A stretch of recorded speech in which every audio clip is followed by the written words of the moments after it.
저는 30대 중후반의 돌싱 여성입니다. 오늘은 제가 이혼하기 전 시댁과 얽혔던 이야기를 조심스레 꺼내보려 해요.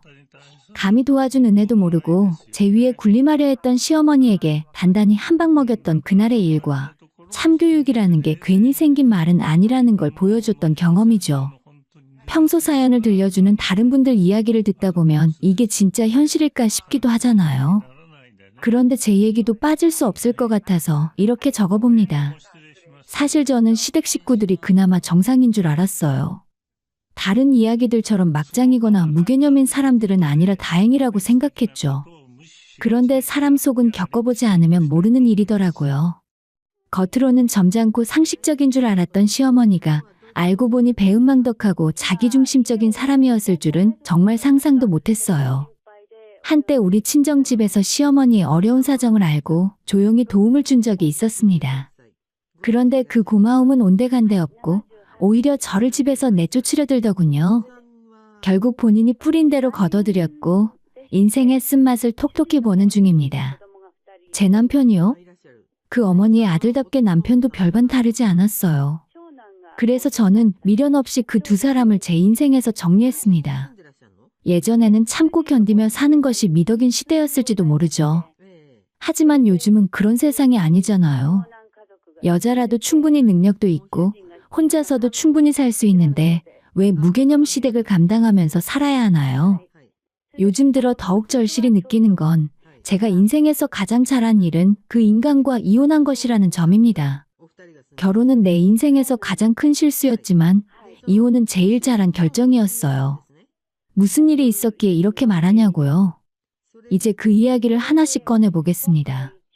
남편과 저는 지인을 통해 처음 알게 되었어요. 그는 첫눈에 저에게 반했다고 하더군요. 적극적으로 표현하는 모습이 부담스럽지 않고 오히려 매너 있고 당당해 보이는 모습에서 호감이 갔습니다. 저 역시 그런 타입의 사람을 좋아하거든요. 마음을 숨기지 않고 표현하는 사람이요. 연애는 약 2년 정도 꽤 달콤하게 이어졌습니다. 그러다 자연스레 결혼까지 이어졌죠. 저희는 비교적 나이가 들어서 늦게 만난 편이었고 남편은 연애 초반부터 빨리 결혼하자고 재촉했지만 저는 조심스러웠습니다. 결혼은 인생의 가장 큰 선택이니까요. 그래서 최대한 천천히 알아가고 싶었어요.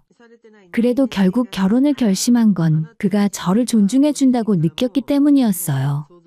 그 나이의 남자라면 안정을 빨리 추구하고 싶었을 텐데 저를 이해하고 기다려주더라고요. 이런 사람이라면 평생을 함께해도 되겠다 싶었죠. 하지만 결혼하고 나서야 알게 됐습니다. 사람은 결혼 전과 후가 다르다는 말을 그땐 왜 그렇게 우습게 들었는지 모르겠어요. 사랑에 눈이 멀어 있었던 저는 그가 결혼하자마자 변할 거라고는 상상도 못했어요. 그런 낌새는 결혼 1년쯤 지나서부터 조금씩 드러났습니다. 남편의 부모님 쪽 사업이 어려워졌고 시댁에서는 제게 도움을 요청하기 시작했죠. 시어머니는 결혼 전부터 작은 중소기업 회사를 운영하고 있었고 그 회사에서 남편도 함께 일을 하고 있었습니다. 그리고 그 회사의 재정이 기울기 시작하자 남편은 제게 친정에 도움을 요청했어요. 저희 친정은 꽤 탄탄한 편이었습니다. 아버지는 땅과 건물을 여러 개 소유하고 계셨고 자녀들에게 물려주실 계획도 있었죠. 그걸 남편은 결혼하기 전부터 알고 있었고 그걸로 자신의 어머니를 도와달라고 말했습니다. 심지어 본인이 아니라 제가 직접 부모님께 말씀드리는 게 좋을 것 같다며 부탁을 하더군요. 참 난감했어요. 도와드리고 싶지 않은 건 아니지만 부모님의 재산을 제 멋대로 할 수 있는 입장도 아니고 생각할 시간이 필요했습니다.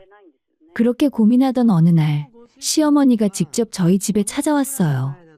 그리고는 미안하다며 고개를 숙였죠. 시어머니의 태도를 보니 본심은 우리 집에 도움을 원하지 않는 것 같았습니다. 남편은 제게 장인어른의 도움이 필요하다고 말했지만 시어머니는 사돈께 그렇게까지 하긴 싫다며 괜히 저한테 부담을 준 것 같아 미안하다고 했죠.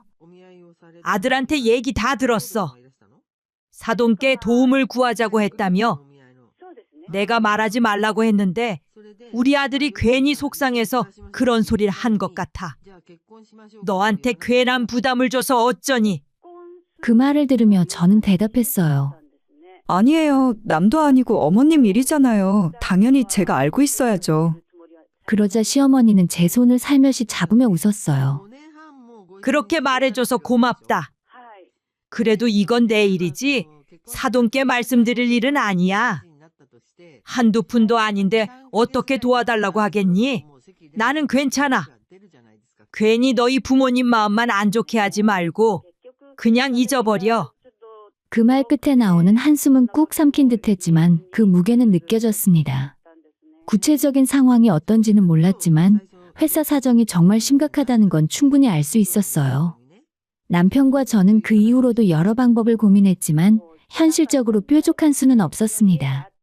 시어머니는 계속 괜찮다 미안하다고 말했지만 그 괜찮다는 말이 더 짠하게 들렸죠. 시간이 지날수록 점점 제 마음 한켠이 무거웠습니다. 혹시 정말 안 되면 우리가 대출이라도 받아서 도와드려야 하나? 아니면 최후의 수단으로 진짜 우리 아빠한테 한번 말씀드려봐야 하나? 솔직히 말해서 저도 고민이 컸어요. 아무리 시댁 일이 급하다고 해도 부모님의 재산을 건드리는 건 쉽지 않은 일이었습니다. 그 돈은 언젠가 제가 상속받을 수 있을지 몰라도 지금은 부모님의 삶을 지탱하는 중요한 자산이었으니까요. 제 얼굴에 그런 고민이 묻어났는지 남편은 더 간절해졌습니다. 제발 이번 한 번만 도와줘. 엄마가 평생을 바쳐 키운 회사야. 이대로 망하게 둘 수는 없어. 그 말에 결국 저는 마음이 약해졌습니다. 하는 수 없이 며칠 후에 아빠에게 조심스럽게 슬쩍 이야기를 꺼냈죠. 결과는 제 예상 그대로였습니다. 아무리 사돈이라지만 그렇게 큰 돈을 어떻게 빌려줘? 절대 안 된다. 아빠는 너무나도 단호하셨습니다. 그리고 남편에게 이 사실을 전하자 실망한 기색을 숨기지 않았어요. 정말 그렇게 말씀하셨어? 아무리 그래도 어느 정도는 도와주실 줄 알았는데 장인어른이 그렇게 야박하실 줄은 몰랐어. 남편은 이제 본인이 직접 찾아뵙고 부탁을 해보겠다고 했습니다. 저는 그걸 말렸어요. 아빠는 돈 문제에 있어서는 누구보다 철저한 분이었고 그걸 남편은 잘 몰랐던 거죠. 아빠는 평소에도 공과 사를 철저히 구분하는 분이셨습니다. 돈 거래는 가족 사이에서도 절대 하지 않는 주의였어요. 딸인 저에게조차 예외는 없었고 늘 이런 말씀을 하시곤 했죠. 자식이든 뭐든 내 노후 자금은 내가 쓸 거다. 나중에 네가 도리를 다하면 물려주겠지만 아니라면 다 사회에 기부할 거야. 처음엔 그냥 겁주는 말인 줄 알았지만 나이를 먹으며 점점 깨달았죠. 아빠는 그런 말씀을 실제로 실행에 옮기실 분이라는 걸요. 그런 아빠가 제 남편이 부탁한다고 해서 수천만 원 혹은 그 이상 되는 돈을 선뜻 내어주실 리가 없었습니다. 그건 아무리 생각해도 불가능한 일이었어요. 그런 현실을 저는 알고 있었기에 남편의 간절한 표정이 안타까우면서도 답답했습니다. 시어머니의 회사를 돕고 싶다는 마음이 없었던 건 아니에요. 하지만 도울 수 있는 현실적인 한계가 분명 존재했죠. 그날 밤에 저는 온종일 머릿속이 복잡했습니다. 망설이고 또 망설인 끝에 어렵게 아빠에게 다시 이야기를 꺼냈지만 돌아오는 대답은 예상대로 안 된다는 말뿐이었어요. 자식인 저에게조차 냉정하게 선을 긋는 분인데 사위라고 해서 특별히 다를 것도 없었죠. 괜히 남편이 상처받을까봐 걱정도 됐고 이젠 다른 방법을 찾아야겠다 싶었어요. 그런데 그 다음날 정말 믿기 어려운 일이 벌어졌습니다. 남편에게 전화가 걸려왔고 다급한 목소리로 엄마가 쓰러지셨어. 정신이 번쩍 들었습니다. 뭐라고? 갑자기 그게 무슨 말이야? 남편은 울먹이며 시어머니가 빚을 갚을 방법이 없어 수면제를 드셨다고 말했습니다. 다행히도 빨리 발견되어 병원으로 이송되었고 현재는 의식을 회복한 상태라고 하더라고요. 저는 회사에 급히 사정을 말하고 반차를 낸 뒤 병원으로 달려갔습니다. 병실에 도착하니 남편은 시어머니의 병상 옆에서 눈물을 쏟고 있었어요. 저 역시 충격이 컸지만 남편은 이미 완전히 무너진 상태였습니다. 시어머니는 위세척 후에 의식을 되찾아서 안정을 취하고 있었고 남편은 저를 밖으로 데리고 나와 지금까지의 상황을 하나하나 털어놨습니다. 직원들 밀린 월급이라도 어떻게 해보려고 했지만 이미 손쓸 수 없는 상태였다고 해요. 그러던 중 남편이 우리 아버지께 도움을 청했다는 사실까지 알게 되셨고 그 일로 심리적 부담이 커졌던 것 같았습니다. 사돈에게까지 이런 민폐를 끼쳤다는 사실이 시어머니에겐 참기 힘든 자존심의 상처였나 봅니다. 모든 걸 혼자 짊어지고 가시려다 결국 그렇게 무너지고 말았던 거죠. 남편은 그 자리에서 제 앞에 무릎을 꿇었습니다. 제발 한 번만 도와줘. 당신이 말하기 어려우면 내가 직접 장인어른께 말씀드릴게. 지금 엄마가 정말 또 무슨 일을 저지를까 무서워. 회사 망하면 끝이야. 엄마에게 회사는 전부야. 그 말에 저도 가슴이 철렁했습니다. 정말 다시 그런 선택을 할 수도 있다는 생각에 도저히 외면할 수가 없었습니다. 그래서 다시 아빠에게 잘 말씀드려보겠다고 남편을 달랬고, 이번엔 남편과 함께 친정으로 향했습니다. 그리고 저희 부모님 앞에서 남편은 눈물까지 흘리며 무릎을 꿇고 절절하게 부탁했어요. 장인어른 장모님, 제발 한 번만 도와주십시오. 이러다 저희 어머니 정말 잘못되실지도 몰라요. 제가 어떻게든 책임지고 갚겠습니다. 은혜는 절대 잊지 않겠습니다. 저도 함께 고개를 숙이며 말했습니다. 아빠 도와주시면 안 될까요? 이번 한 번만 정말 마지막으로 부탁드려요. 엄마 아빠 노후는 저희가 책임질게요. 어머님 회사가 안정되면 조금씩이라도 꼭 갚을 수 있을 거예요. 부모님은 잠시 어떠한 말도 없으셨습니다.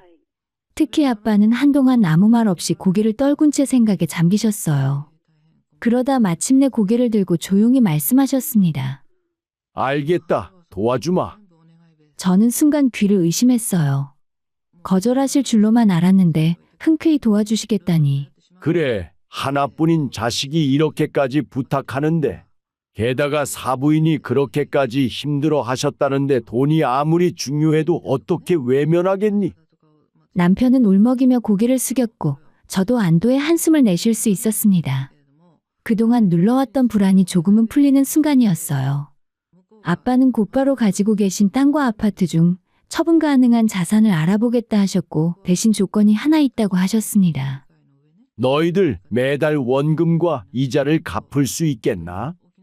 남편은 당연하다며 꼭 그렇게 하겠다고 약속했습니다. 그러자 아빠는 이어 말했어요. 사부인이 빌려준 돈을 떼먹을 사람은 아니겠지만 이거 하나는 확실히 정리하고 넘어가자. 이자도 은행 대출보다 낮게 받을 테니 형편 따라 천천히 갚아라. 회사 사정 안 좋으면 원금은 나중에 일단 이자만 줘도 된다. 그 말에 남편은 고개를 깊이 숙이며 반드시 약속을 지키겠다고 했습니다. 그때 아빠는 마지막으로 의미심장한 말을 남기셨어요.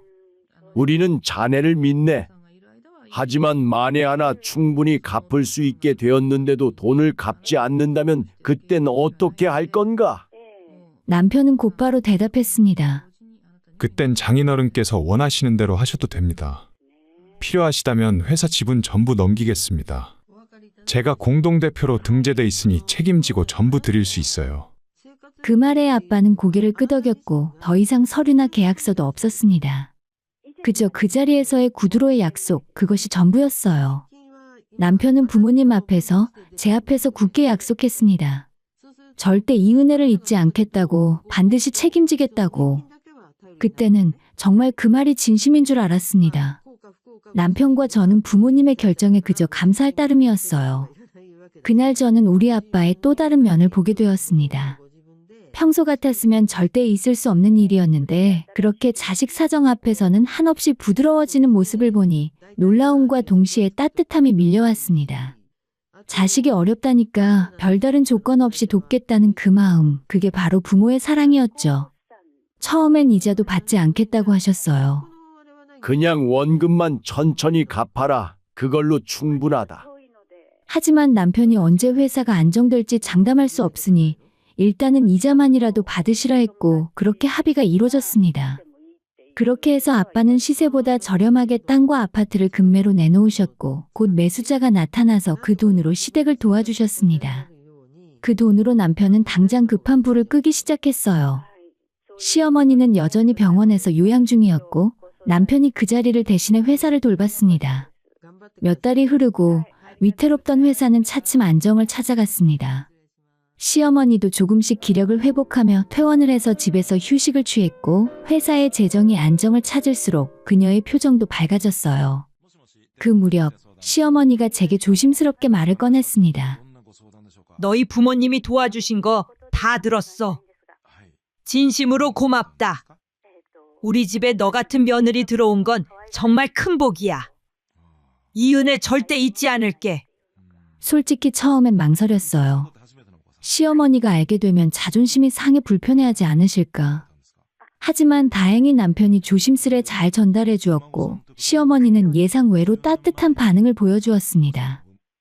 사돈께 큰 빚을 졌지만 이제 와서 어쩔 수 없잖니. 네 부모님도 네가 잘 살길 바라는 마음으로 도와주신 거겠지. 앞으로 너한테도 더 잘할게. 그 말에 저도 안심이 되었어요. 정말 이대로라면 시댁과의 관계도 조금씩 좋아지겠다는 생각이 들었거든요. 회사는 날이 갈수록 더 좋아졌고 시어머니는 마침내 회사에 복귀해 대표로서 다시 업무를 보기 시작했습니다. 분위기도 한결 활기차졌고 그동안의 위기를 무사히 넘긴 듯 보였죠. 그런데 그 무렵부터 이상한 낌새가 느껴졌습니다. 어느 날 시어머니가 타고 다니던 회사명이 법인차가 바뀌어 있었어요. 그동안은 평범한 국산 세단을 타고 다니셨는데 어느 순간부터 눈에 확 띄는 고급 외제차가 집 앞에 서 있더군요. 저 차 설마? 처음엔 제가 잘못 본 줄 알았습니다. 그런데 며칠 뒤 남편의 차도 말끔하게 바뀌어 있었어요. 그것도 결코 저렴하지 않은 수입 SUV로요. 그뿐만이 아니었어요.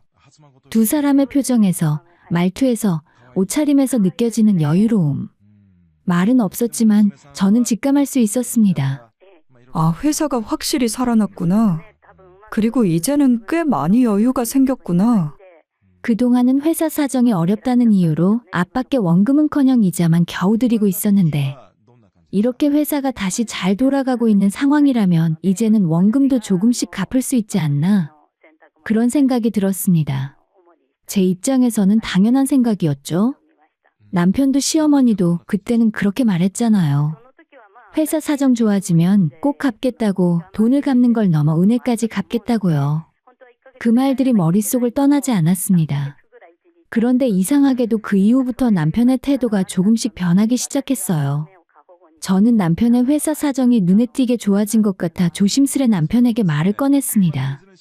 요즘 회사 괜찮아진 거지? 그럼 아빠한테 원금도 조금씩 갚는 게 좋지 않을까? 그런데 돌아온 남편의 대답은 뜻밖에도 정색이었습니다. 그게 무슨 소리야? 아직 우리 회사가 그 정도로 좋아진 건 아니야. 지금도 거래처 대금 많이 밀려있고 힘들어. 순간 속이 싸하게 식었습니다. 그냥 아니라고 말하면 될 걸 왜 그렇게 표정까지 굳혀가며 방어적으로 나오는 걸까 수상했습니다. 아니, 어머님이랑 당신 차도 바꾸고 요즘 보니 씀씀이는 커진 것 같고 아무것도 모르는 내가 봐도 회사가 좋아진 거 티나는데 왜 자꾸 아니라고 해? 저는 그에게 정면으로 따졌죠. 남편은 대수롭지 않다는 듯 웃으며 말했습니다. 그건 다 이유가 있어서 그런 거야. 영업할 때 거래처 상대하려면 어느 정도 외형도 갖춰야 하잖아. 대표 체면도 있고. 어차피 차도 문제 생겨서 바꿀 때가 됐어. 이왕 바꾸는 거 오래 쓰려고 좋은 걸 산 거야. 절대 회사 돈이나 여유가 생긴 건 아니라니까? 그 순간 허탈함과 분노가 동시에 올라왔습니다. 지금 나를 바보로 하나? 눈앞에 보이는 걸 다 부정하면서 어떻게 이런 말도 안 되는 변명으로 넘어가려는 건지. 내가 바보인 줄 알아? 진짜 계속 거짓말할래? 제가 캐묻고 따졌지만 남편은 바쁘다며 자리를 피했습니다. 더 이상은 이대로 당할 수 없다는 생각에 시어머니에게 직접 물어봤어요. 그런데 시어머니의 반응은 남편보다도 더 기가 막혔습니다. 네가 보기엔 회사 사정이 나아진 것 같니? 아휴, 나도 제발 그랬으면 좋겠다. 이제 겨우 급한 불 끄고 겨우 숨 돌리는 수준이야. 우리도 아직 빠듯하지만 이자라도 드리고 있는 거잖아. 조금만 기다려봐. 때 되면 알아서 줄게. 저는 차분히 반문했습니다. 회사 사정이 안 좋은데 외제차는 왜 바꾸셨어요? 그것도 2대나요. 앞뒤가 안 맞잖아요.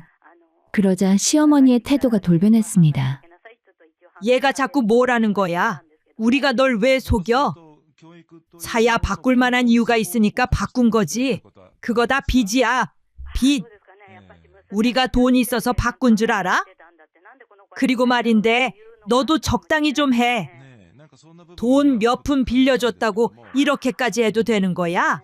어디서 시어머니한테 버릇없이. 이쯤 되니 기가 막히고 어이가 없었습니다. 남편은 그렇다 쳐도 시어머니는 달라야 하는 거 아닌가요? 이 회사를 누가 살려줬는데요. 도움받을 땐 그렇게 절절히 빌더니 이제 와서 차례차례 말을 바꾸고 정말 못 볼 꼴이 따로 없었습니다. 결국 저는 결심했습니다. 어떻게 된 일인지 정확하게 알아봐야겠다고요. 진실을 알아야 저도 나름대로 대응을 하지 않겠어요? 며칠 후에 남편과 시어머니가 회사에 없는 시간대를 골라서 사무실을 찾았습니다. 손에 간식거리를 들고 가서 직원들에게 고생 많다며 인사를 건넸고 그들이 아무런 의심을 하지 않는 사이 자연스럽게 사무실에 놓인 문서들을 확인하면서 상황을 파악하기 시작했죠. 그리고 직원들과 나눈 대화 속에서 결정적인 정보들을 얻게 되었습니다. 대화는 녹음 중이었고 저는 서류 속에 있는 중요한 자료들도 핸드폰으로 사진을 찍어 두었어요. 요즘 회사 분위기 진짜 좋아졌죠? 아, 완전 달라졌어요. 최근에 큰 거래 몇 건 성사되면서 수익이 확 올라갔잖아요. 듣자 하니 사무실도 옮긴다면서요? 네, 더 좋은 빌딩으로 이사갈 준비 중이에요. 그래서 대표님도 요즘 엄청 바쁘시고요. 직원의 이야기를 들으며 저는 한숨을 내쉬었습니다. 역시 내 촉은 틀리지 않았어요.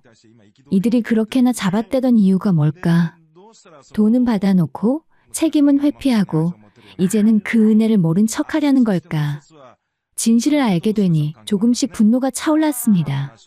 도와달라고 고개 숙이며 빌 땐 언제고 이제 와서 은혜를 잊은 채 며느리를 못된 애로 몰아가다니.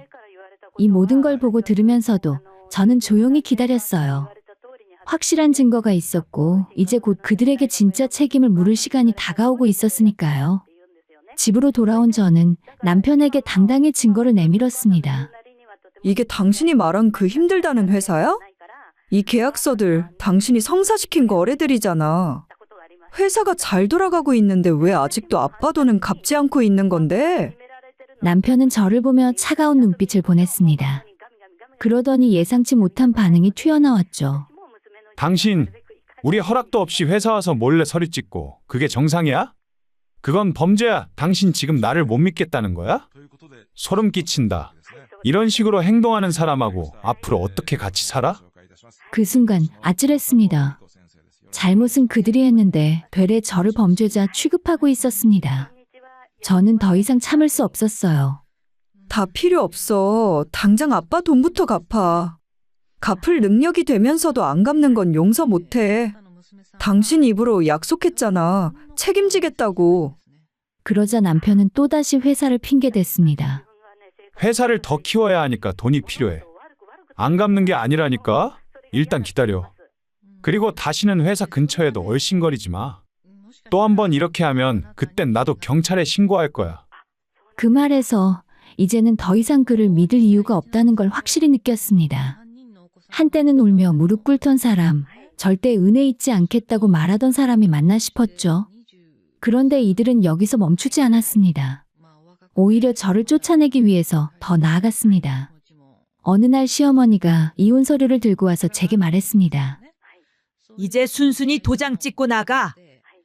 너희 결혼한 지 꽤 됐는데 소식 없는 거 보면 아이 못 가지는 거 아니야? 더 늦기 전에 이혼해. 우리 아들 새 며느리 드릴 거야. 순간 눈앞이 캄캄했습니다. 제가 왜 이혼해야 하죠? 아이가 없다는 이유 하나로요? 그러자 시어머니는 매정하게 말했습니다. 우리 집 귀한 데를 끊을 순 없어. 그냥 너 혼자 떠안고 가는 게 마음 편하잖니? 게다가 저번에 회사에 마음대로 들어와서 들쑤신 일도 있고 사실 우리는 너한테 실망했어. 실망. 그 말은 제가 해야 할 말이었습니다. 실망이요? 그건 제가 해야 할 말이죠. 제 부모님이 도와주지 않았다면 지금 이 회사도 이 자리도 없었을 텐데 그 은혜도 모르고 저를 쫓아내겠다고요? 하지만 시어머니는 오히려 저를 몰아세웠습니다. 야, 그깟 돈 좀 몇 푼 빌려줬다고 뭐라도 된 줄 알아? 어차피 이 자리까지 내 힘으로 온 거야. 네 부모 도움 없이도 충분히 이겨낼 수 있었어. 그 말에 더 이상은 말이 나오지 않았습니다. 고개를 저으며 생각을 거듭했죠. 고마움도 미안함도 모르는 사람들. 진짜 염치라고는 없는 인간들이구나. 이쯤 되니 알겠더라고요. 돈을 갚고 싶지 않아서 그 책임을 회피하기 위해 저를 아이 못 낳는 여자로 몰아서 이 집에서 쫓아내려는 것이었습니다. 하지만 저는 아이 문제로 병원까지 다녀온 상태였어요. 이상은 없었죠. 다만 남편과 제가 나이가 있다 보니 확률이 낮을 뿐이었습니다. 그런데도 시어머니는 저에게 전적인 책임을 지우려 하더라고요. 이젠 우리 아들도 너한테 마음 없다.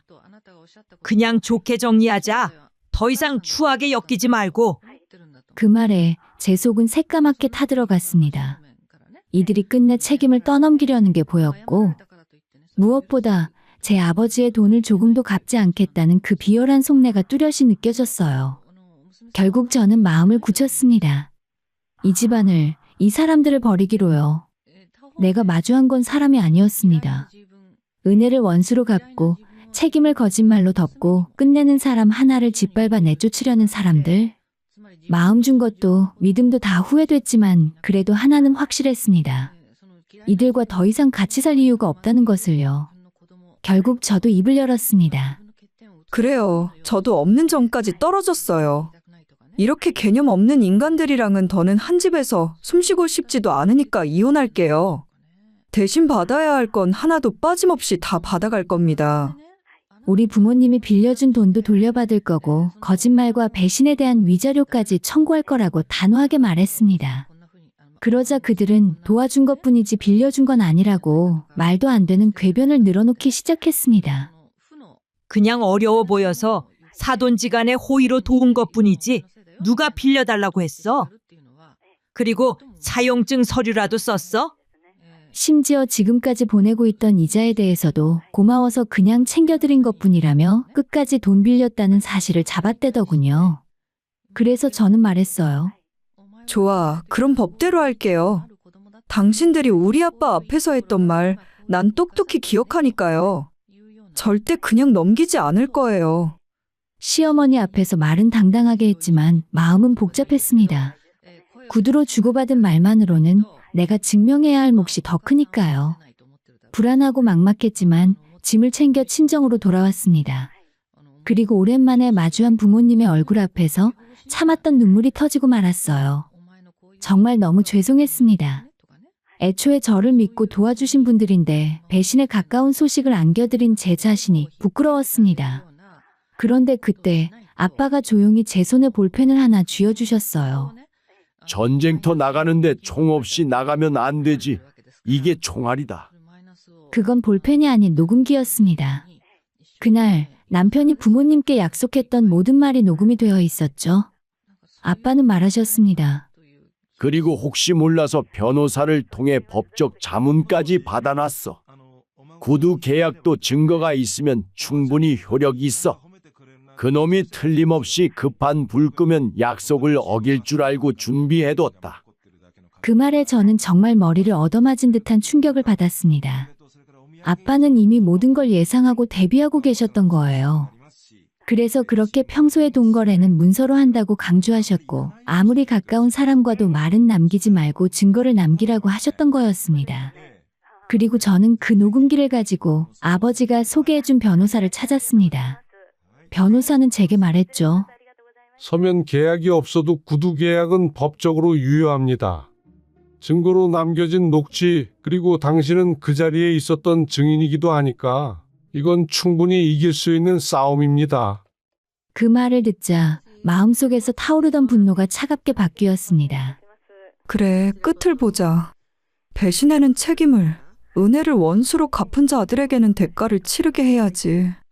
남편은 약속을 이행하지 않으면 회사 지분을 넘기겠다고 말했습니다. 그 증거가 바로 내 손안에 있었죠. 그날 이후 시어머니의 회사를 빼앗기로 결심했습니다.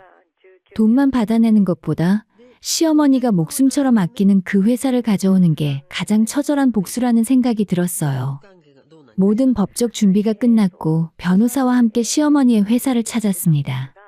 시어머니와 남편이 있는 사무실에서 저는 책상 위에 모든 걸 쓸어버리며 단호하게 말했죠. 짐 챙겨서 나가세요. 이 회사 오늘부로 제 아버지 겁니다. 처음엔 다들 비웃었습니다. 헛소리 하지 마. 미쳤어? 무슨 회사가 네 거야? 그때 저는 조용히 녹음기를 꺼냈습니다. 그리고 모두가 듣는 앞에서 그날 남편의 약속이 담긴 녹음을 틀었습니다. 지분을 드리겠습니다. 반드시 지키겠습니다. 남편의 목소리가 사무실에 울려 퍼졌고 그 순간 시어머니와 남편의 표정은 순식간에 굳어졌어요. 그들은 더 이상 말을 잇지 못했어요. 이제 와서 농담이었다고 말하기엔 증거가 너무 명백했으니까요. 변호사가 말했습니다. 법적 효력 발생한 상황입니다. 더 이상 반박하면 명예훼손 및 추가 고소 사유가 됩니다. 지금 당장 정리하시죠. 시어머니는 발악했습니다. 안 돼. 이 회사는 내 전부야. 어떻게 나한테 이럴 수 있어? 하지만 이미 그들의 거짓은 다 끝났어요. 결국 인정할 수 없었던 그들은 소송까지 갔지만 결국 긴 재판에서 그들은 무릎을 꿇었습니다. 법정에서조차 잘못했다며 제발 기회를 달라고 싹싹 빌었지만 저는 더 이상 그 기회를 줄 마음이 없었어요. 아이 못 낳는다며 이혼하자고 할 땐 언제고 지금 와서 왜 이혼 못하겠대? 그렇게 잘난 새며느리 드리겠다며? 이제라도 드려보시지. 그렇게 저는 이혼했고 시어머니의 회사는 법적으로 우리 가족의 소유가 되었어요. 그들은 이제 바닥에 삶을 살고 있습니다. 한때 오만하던 남편과 시어머니는 도움을 은혜로 여기지 못한 대가를 톡톡히 치르고 있다고 생각해요. 이 모든 일이 가능했던 건 아빠의 철저함과 부모님의 사랑, 그리고 저희 믿음이 흔들리지 않았기 때문입니다. 긴 이야기를 함께 들어주신 분들께 진심으로 감사드립니다.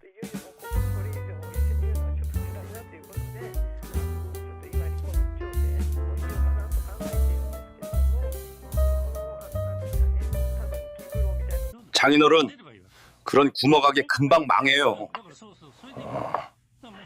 그 사업 저한테 넘기시죠. 결혼 전 남편을 처음 만났을 때 그는 조금 부정적이고 경솔한 면이 있었습니다. 하지만 저는 그때는 이렇게 생각했어요. 내가 옆에서 잘 다독이면 되겠지. 사랑으로 채워주면 변할 거야. 정말 순진한 생각이었죠. 결혼 후에 남편의 진짜 모습은 제가 상상했던 것보다 훨씬 심각했습니다. 아침에 눈을 뜨면 항상 남편의 한숨소리가 들렸어요. 회사에 가기 싫다는 투덜거림으로 하루가 시작됐고 퇴근 후에도 온갖 불평불만이 쏟아졌습니다. 상사는 무능하다, 동료들은 이기적이다, 회사는 자기만 혹사시킨다. 끝없는 불만의 연속이었습니다. 여보, 오늘 회사에서 또 팀장이 말도 안 되는 소리를 하더라고. 그 인간은 진짜 머리에 든 게 없어.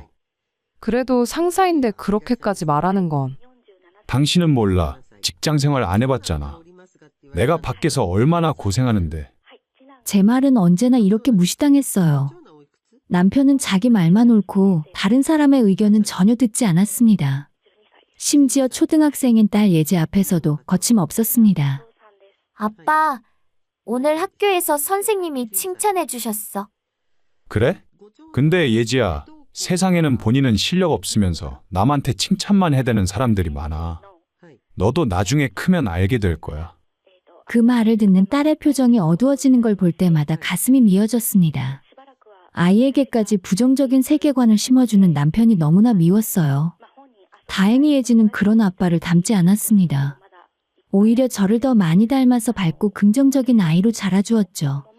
남편의 성격은 심지어 시댁 식구들에게도 외면받을 정도였습니다. 명절에 시댁에 가면 시어머니가 제 손을 잡으며 조용히 말씀하셨습니다.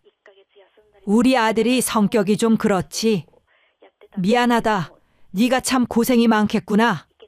시누이도 저를 볼 때마다 안쓰러운 표정을 지었습니다. 상황이 이러니 친정 식구들은 말할 것도 없었습니다. 명절이든 가족 모임이든 남편은 늘 어색한 공기를 만들어냈습니다. 게다가 집안일도 전혀 거들지 않았어요. 설거지를 부탁하면 내가 회사에서 얼마나 힘들게 일하는데. 라며 거절했고 예지 숙제를 봐달라고 하면 당신이 집에 있잖아. 라며 책임을 떠넘겼습니다.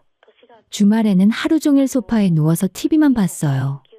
저는 하루하루 감정을 숨기고 살았습니다. 딸 앞에서는 웃으려 했었고 밤에는 혼자 조용히 눈물을 흘렸습니다. 이게 결혼 생활인가? 이게 가정인가? 수없이 자문했지만 딸을 생각하면 쉽게 결정을 내릴 수 없었습니다. 남편은 자신이 세상에서 가장 고생하는 사람이라고 믿었어요.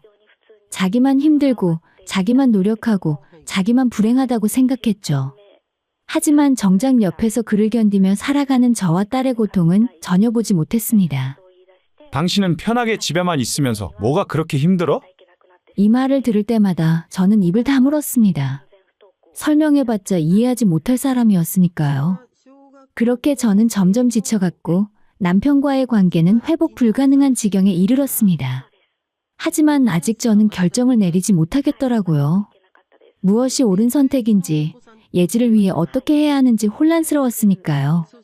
그때는 몰랐습니다. 머지않아 모든 것이 극적으로 바뀔 거라는 사실을요. 제 친정 아버지는 평생을 성실하게 살아오신 분입니다. 작은 위생용품 제조업을 하시며 늘 바쁘게 일하셨지만 가족들과 함께하는 시간만큼은 누구보다 소중히 여기셨죠. 저와 동생이 어렸을 때 아버지는 아무리 피곤하셔도 주말이면 우리를 데리고 공원에 가셨습니다. 손을 꼭 잡고 걸으며 이런저런 이야기를 들어주셨죠. 아버지는 항상 제 말을 경청하셨고 작은 성취에도 진심으로 기뻐해 주셨습니다. 그런 아버지 밑에서 자란 저는 당연히 결혼해도 그런 남편을 만날 줄 알았어요. 하지만 현실은 달랐습니다. 남편은 입으로만 딸바보였죠.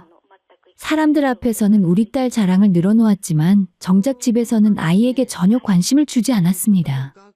여보, 예지 학부모 상담 날짜 잡혔어. 다음 주 목요일인데 같이 갈 수 있어? 목요일? 그날 회사에 중요한 회의 있어.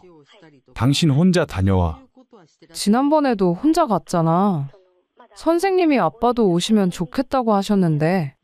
아, 그런 거 당신이 잘하잖아. 나는 일을 해서 돈 벌어오는 게 더 중요해. 결국 학부모 상담은 항상 저 혼자 다녀왔습니다. 학예회도 운동회도 입학식도 마찬가지였습니다. 다른 아이들은 엄마 아빠 손을 잡고 있는데 예지는 언제나 제 손만 잡았습니다. 오히려 아이가 아빠를 찾지 않는 게 다행이라고 생각할 정도였습니다. 예지가 초등학교 2학년 때 학교에서 우리 가족 그림 그리기 숙제가 나왔어요. 예지가 그린 그림을 보고 저는 할 말을 잃었습니다. 그림 속에는 예지와 저 그리고 남편이 아닌 할아버지가 있었습니다. 그 그림 속에 아빠는 없었죠. 예지야, 아빠는 왜 안 그렸어? 아빠는 항상 없잖아. 물리적으로 같은 집에서 함께 살고 있지만 아이에게 아빠는 존재하지 않는 거나 마찬가지였습니다. 그날 밤 저는 오랫동안 잠을 이루지 못했어요. 반면 친정아버지는 손녀인 예지를 무척 아꼈습니다. 주말마다 예지를 데리고 나가셨고 아이의 말을 귀 기울여 들어주셨죠. 할아버지, 저 과학자가 되고 싶어요. 그래? 우리 예지가 과학자 되면 할아버지한테 멋진 물건 하나 만들어줘야 돼. 네. 할아버지 건강하게 오래오래 사시는 약 만들어 드릴게요. 아버지는 예지의 순수한 말에 환하게 웃으셨습니다. 그 모습을 보면서 저는 생각했습니다. 예지에게도 이런 아버지가 있었으면 얼마나 좋았을까. 남편은 아버지에 대해서도 존중하는 법이 없었습니다. 가족 모임에서 아버지가 사업 이야기를 꺼내시면 남편은 노골적으로 시큰둥한 반응을 보였습니다. 장인어른, 요즘 공장 돌아가는 건 괜찮으세요?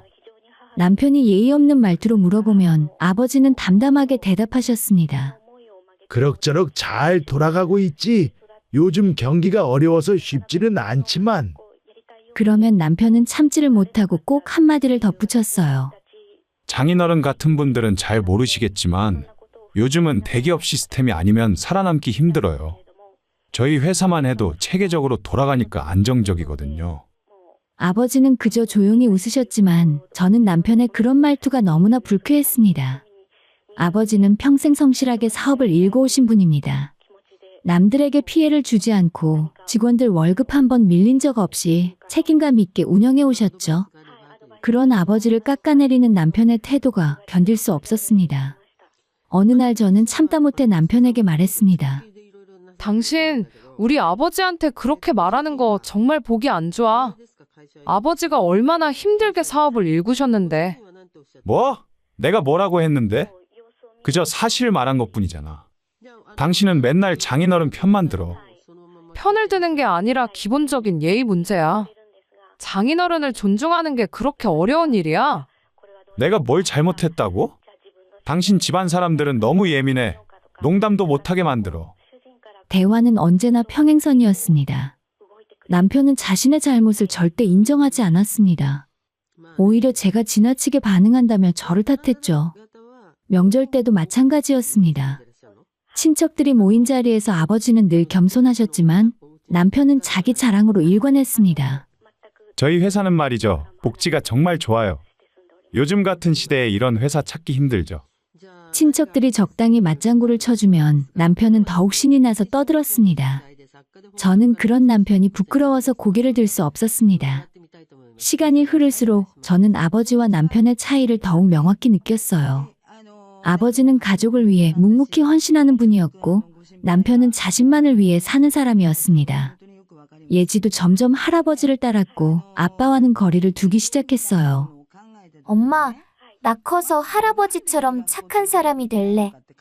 그래, 우리 예지는 할아버지 닮아서 분명 멋진 사람이 될 거야. 근데 아빠는 나한테 아무런 관심도 없는 것 같아. 아니야, 아빠도 예지를 사랑하시지. 하지만 제 말은 거짓말이었습니다. 남편은 딸을 사랑하는 법조차 몰랐으니까요. 하지만 아이에게 그 진실을 말할 수는 없었습니다. 저는 그저 친정 아버지처럼 훌륭한 사람이 예지 곁에 있다는 사실에 감사할 뿐이었습니다.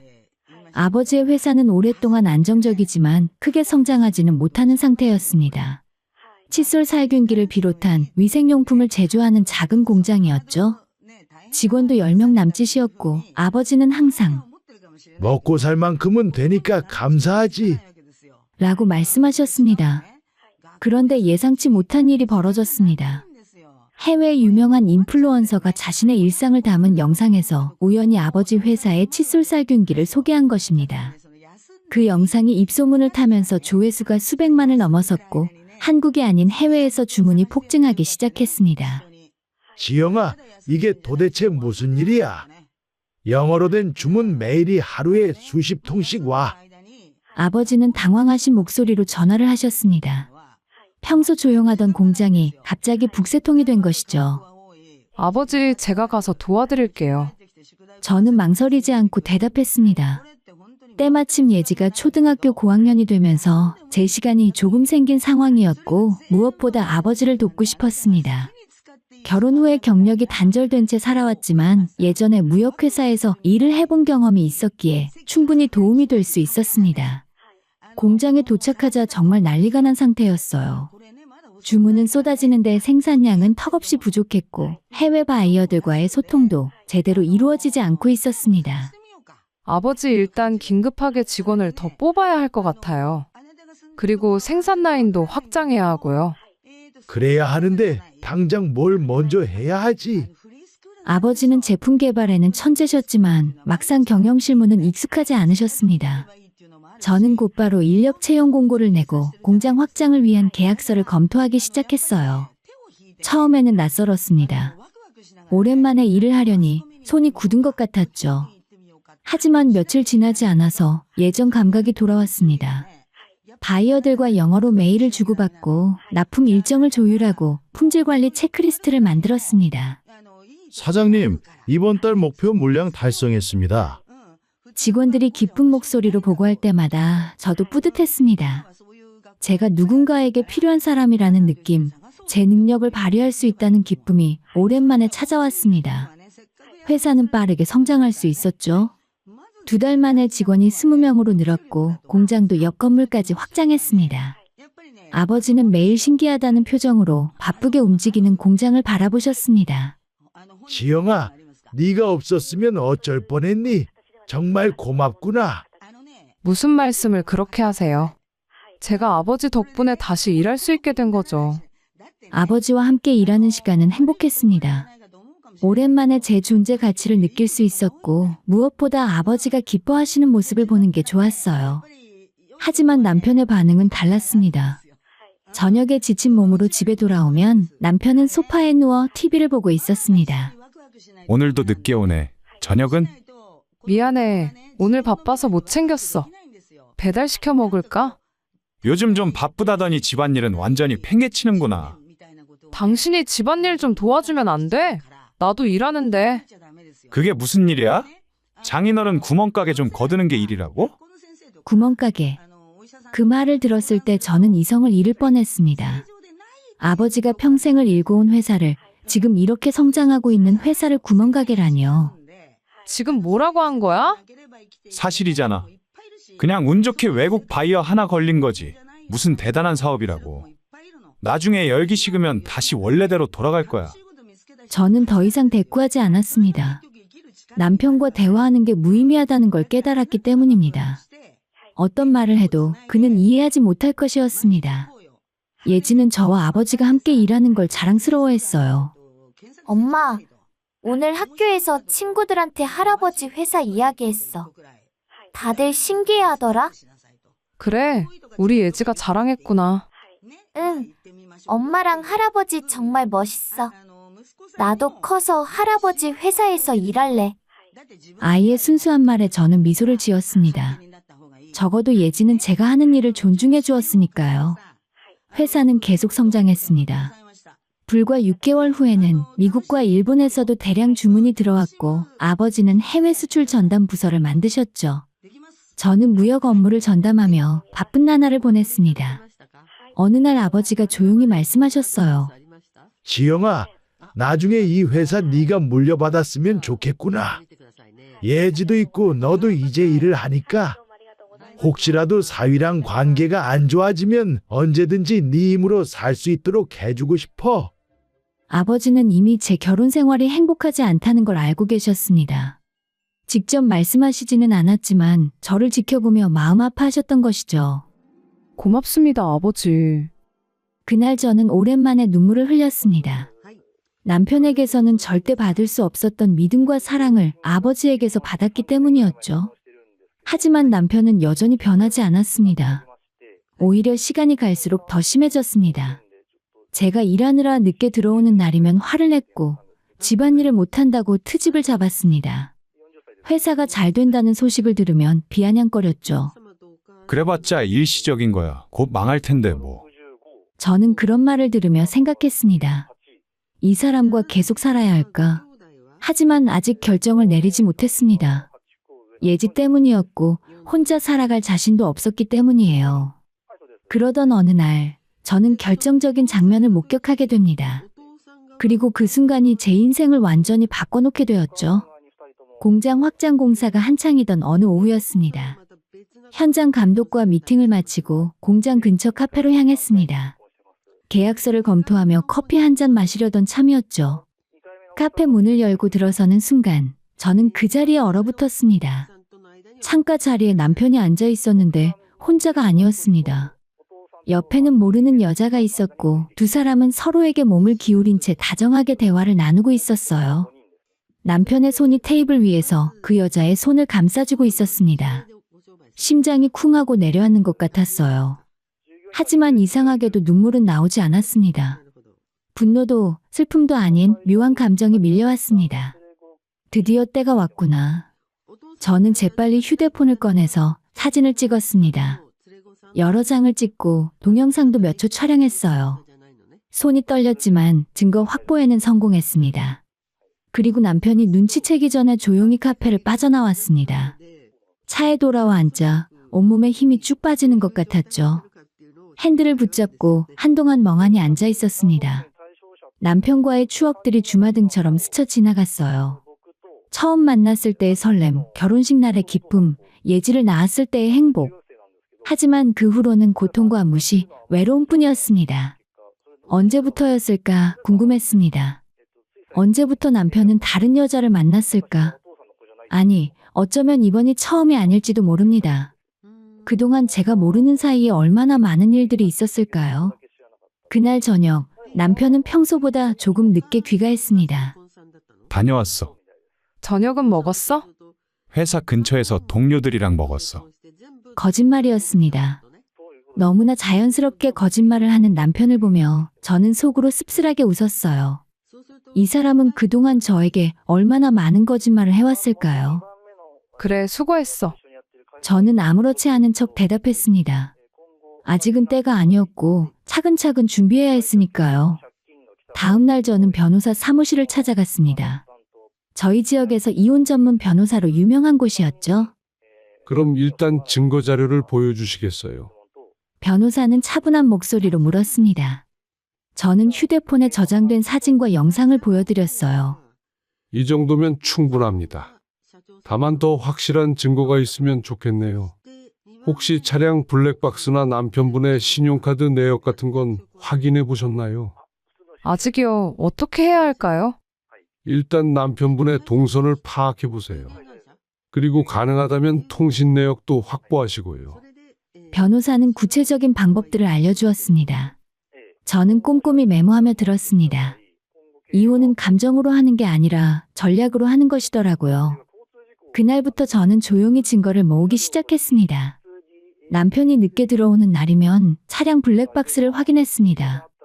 예상대로 모텔 주차장, 외진 공원, 주택가 골목 등 수상한 장소들이 기록되어 있었어요. 남편이 쓰는 신용카드 내역도 확인했습니다. 제가 모르는 레스토랑이나 호텔, 선물 가게에서의 결제 내역들이 즐비했어요. 남편이 저에게는 한 번도 사주지 않았던 비싼 선물들을 다른 여자에게 사주고 있었던 것입니다. 우리 딸을 위해서라도 이 결혼은 끝내야 해. 저는 다시 한번 다짐했습니다. 예지가 이런 불행한 가정에서 자라는 걸 더 이상 방치할 수 없었습니다. 며칠 후에 변호사와 두 번째 상담을 하게 되었죠. 증거가 꽤 많이 모였네요. 이 정도면 법정에서 유리하게 진행할 수 있습니다. 다른 것보다 양육권은 확실하게 받을 수 있을까요? 그게 가장 중요해요. 물론입니다. 남편분이 외도를 했고 양육에도 무관심했다는 점을 입증하면 양육권은 당연히 어머니께 갑니다. 위자료도 충분히 받으실 수 있고요. 변호사의 말에 조금 안심이 되었습니다. 하지만 아직 마음 한편이 불안했어요. 그러던 어느 날 남편이 이상한 말을 꺼냈습니다. 여보, 나 회사 그만둘까봐. 갑자기 왜? 요즘 회사 분위기도 안 좋고 라인 잘못 타서 승진도 막혔고 차라리 다른 데 가는 게 나을 것 같아. 그래서 어디 갈 생각인데? 남편은 잠시 뜸을 들이더니 조심스럽게 말했습니다. 글쎄, 장인어른 회사는 어떨까? 순간 귀를 의심했습니다. 지금까지 구멍가게라고 비웃던 회사에 갑자기 들어가겠다니요. 갑자기 왜 우리 아버지 회사를... 요즘 잘 되고 있잖아. 나도 보탬이 될 수 있을 것 같은데. 가족이니까 편하게 일할 수도 있고. 저는 황당해서 말문이 막혔습니다. 지금까지 아버지를 무시하고 회사를 깎아내리더니 이제는 그 회사에 들어가겠다니요. 당신이 우리 아버지 회사에 들어가는 건 절대 안 돼. 왜? 장인어른한테 한번 물어놔봐. 사위니까 괜찮을 거야. 안 된다니까. 아버지도 같이 일하는 건 원하지 않으실 거야. 남편은 불만스러운 표정을 지었지만 더 이상 말하지 않았습니다. 하지만 저는 알고 있었어요. 남편이 결코 포기하지 않을 거라는 걸요. 그날 밤 아버지께 전화를 드렸습니다. 남편이 아버지 회사에 들어오고 싶다고 하는데요. 그래, 사실 알고 있어. 네? 얼마 전에 사위가 나한테 직접 연락했더구나. 그래서 알겠다고 했지. 아니 왜요? 그 사람이 얼마나 아버지를 무시했는데. 아버지를 믿어봐. 내가 다 계획이 있어. 아버지의 차분한 목소리에는 묘한 확신이 담겨 있었습니다. 저는 무언가 아버지가 준비하고 계신 게 있다는 걸 직감했어요. 그리고 며칠 후에 남편의 출근 첫날이 밝았습니다. 남편은 출근 첫날 아침부터 들떠 있었어요. 평소에는 회사 가기 싫다며 투덜거리던 사람이 그날따라 일찍 일어나서 정장을 꺼내 입었습니다. 거울 앞에서 넥타이를 매며 저에게 말했어요. 오늘부터 장인어른 회사로 출근이야. 앞으로 회사는 전보다 더 잘 될 거야. 그래, 그렇겠지. 저는 짧게 대답했습니다. 남편의 표정에서 읽히는 것은 설렘이 아니라 계산이었어요. 이제 편하게 일하면서 돈 벌 수 있겠네 하는 속셈이 뻔히 보였습니다. 장인어른한테 잘 보여야지. 나중에 회사 물려받을 수도 있고. 남편은 마치 이미 회사가 자기 것이라도 되는 양 말했습니다. 자신이 한 푼도 투자하지 않은 회사, 아버지가 평생 일궈온 회사를 그저 운 좋게 얻어갈 생각을 하고 있었던 것이죠. 당신, 우리 아버지가 그렇게 만만한 분이 아니야. 뭔 소리야. 장인어른은 좋은 분이잖아. 사위 챙겨주시려고 부르신 거지. 저는 더 이상 말하지 않았습니다. 곧 알게 될 테니까요. 남편이 출근한 후에 저는 불안한 마음에 아버지께 전화를 드렸습니다. 아버지 정말 괜찮으세요? 혹시라도 그 사람이 회사에서 말썽 피우면 어떡해요? 걱정하지 마라. 오늘 다 끝날 테니까. 오늘 끝나다니요? 곧 알게 될 거야. 너는 오늘 예지 데리고 집에 있어. 아버지의 목소리는 단호했습니다. 무언가 확실한 계획이 있다는 걸 느낄 수 있었죠. 오전 내내 저는 불안했습니다. 걱정이 되어 회사 일도 손에 잡히지 않았어요. 시계만 쳐다보며 무슨 일이 벌어지고 있을까 궁금했죠. 그리고 오후 2시쯤 현관문이 거칠게 열렸습니다. 이게 대체 뭐 하자는 짓이야? 남편이 혼비백산한 얼굴로 뛰어들어왔습니다. 얼굴은 새빨갛게 상기되어 있었고 옷깃은 흐트러져 있었어요. 아침까지 말끔하게 차려 입었던 모습은 온데간데 없었습니다. 무슨 일이야? 장인어른이 날 뭘로 보고.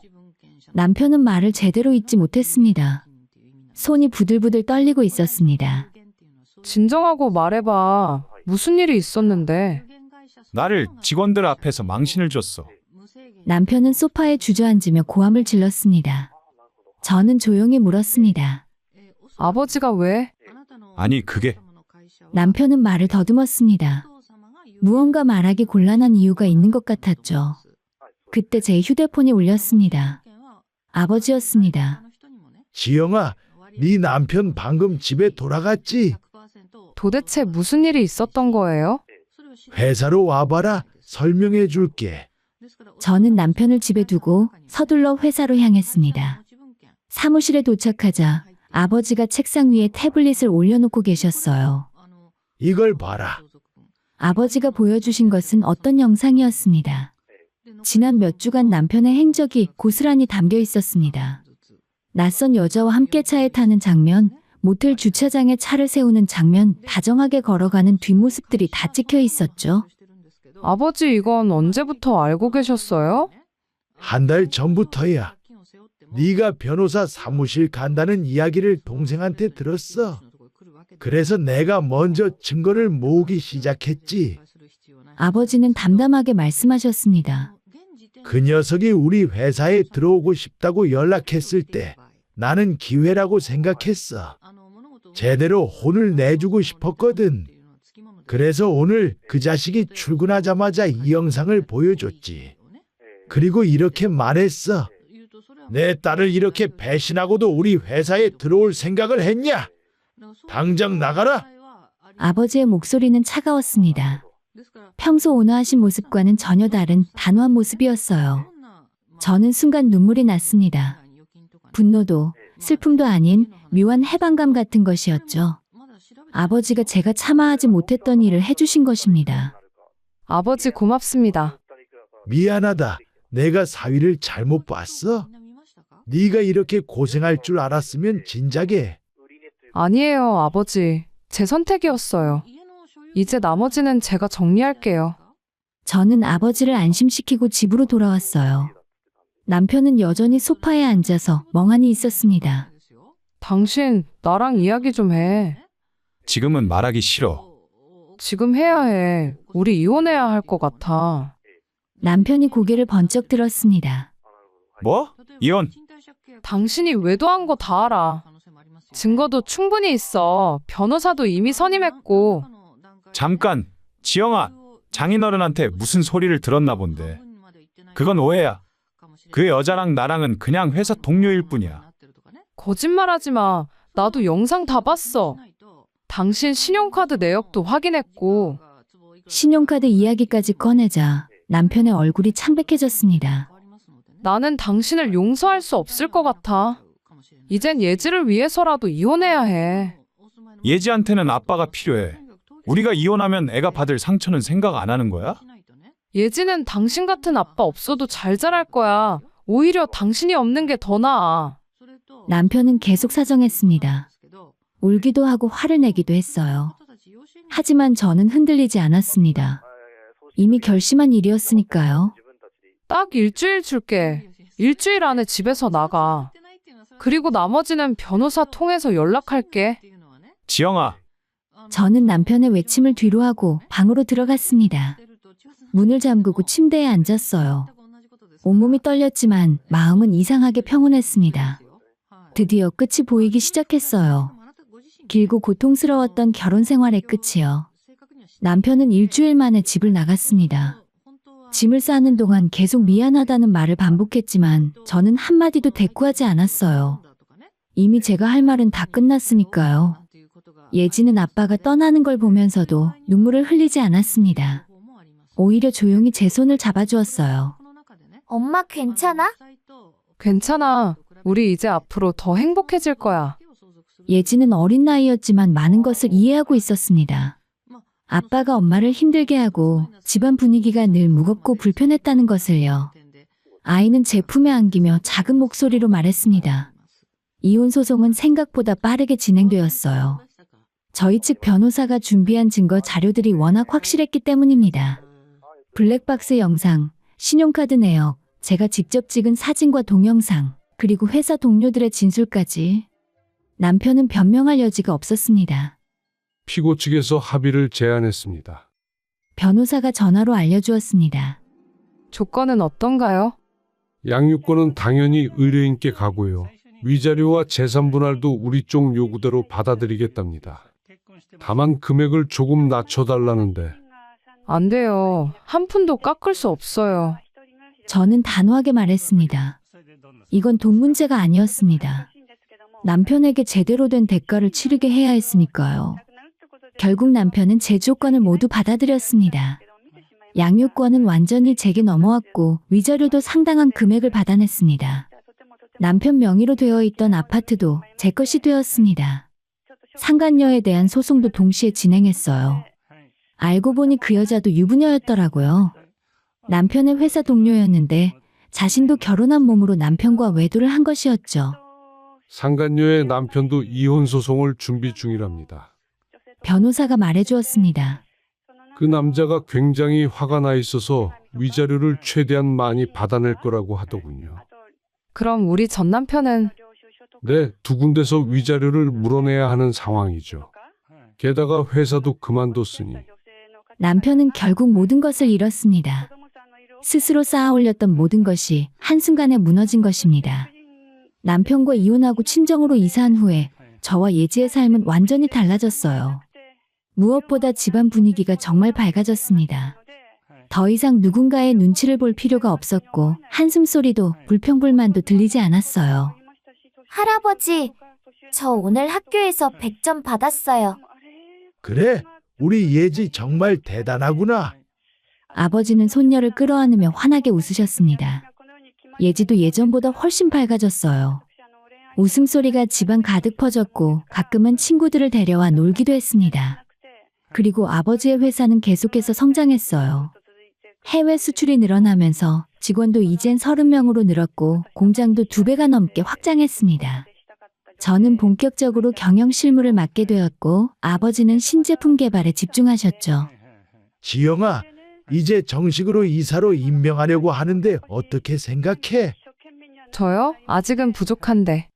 아니야, 네가 없었으면 이 회사 여기까지 못 왔어. 당연히 받아야 할 자리야. 저는 이사 직함을 받으며 새로운 각오를 다졌습니다.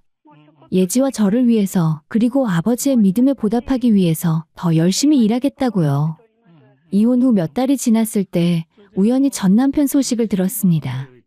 작은 회사에 취직했지만 얼마 못 가 해고당했다고 들었어요. 아마도 불평불만 많은 예전 성격이 또 나왔겠죠. 그는 여전히 자신의 잘못을 깨닫지 못하고 세상을 원망하며 살고 있을 것입니다. 상간녀도 비참한 신세가 되었다고 들었어요. 자기 남편에게 이혼당하고 거액의 위자료를 물어냈다고 했습니다. 두 사람은 결국 서로를 만나지도 않게 되었다고 하더군요. 자업자득이었습니다. 결혼과 가정은 사랑만으로 지켜지는 게 아니에요. 상호 존중과 배려, 그리고 책임감이 있어야 합니다. 만약 그것들이 없다면 용기 내어 떠나는 것도 하나의 선택이죠. 때로는 이혼이 진정한 해방이자 새 출발일 수 있다는 것을 저는 뼈저리게 깨달았습니다. 지금 제 옆에는 예지가 있고 든든한 아버지가 계시고 함께 일할 믿음직스런 동료들이 있어요. 더 이상 누군가에게 의지하지 않아도 스스로 당당하게 살아갈 수 있는 제가 있습니다. 오늘의 제 이야기가 비슷한 상황에 있는 누군가에게 작은 용기가 되기를 바랍니다. 불행한 결혼에 갇혀 있다면 용기 내어 문을 열고 나오세요. 밖에는 생각보다 넓고 밝은 세상이 펼쳐져 있습니다.